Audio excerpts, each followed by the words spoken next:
Avengers Age of Ultron would bridge the gap between the original and prequel films.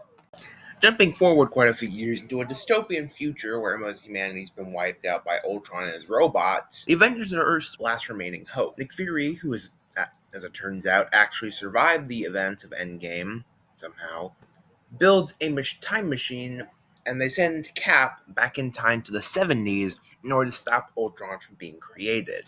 Back in the 70s, after the optimistic and promising note the Avengers initiative was left off in the 1960s, most of the Avengers have even left or died. A young Tony Stark, still played by Brandon Rogers, has created Ultron, believing that he could be used to help humanity. However, Ultron ends up turning evil, and while Tony seemingly destroys him, it turns out that Ultron to survive and evolve over the years to become the threat he is now. Cap's initial plan is to just kill Tony. However, he ends up realizing instead they needs to team up with the remaining Avengers in order to stop Ultron. Turns out that the reason Ultron became so corrupted is because Tony used his brainwaves, and Madame Mask returns from the initiative, was actually sent out by her father, who's still in prison for the events of that film, to assassinate the Starks. This caused darker brainwaves to be used, as Tony secretly wanted Ultron to get revenge on his parents' killer.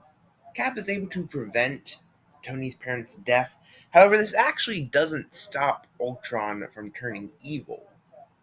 Now, back in the future, Ultron's robots begin to close in on the Avengers, even killing a few of them.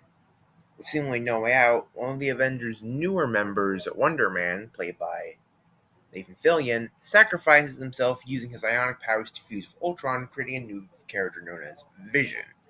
Vision ends up being the glue that causes the Avengers to truly come together again. He also affects the future, as now it's no longer a dystopian future, and most of the people who die, including Tony, are alive.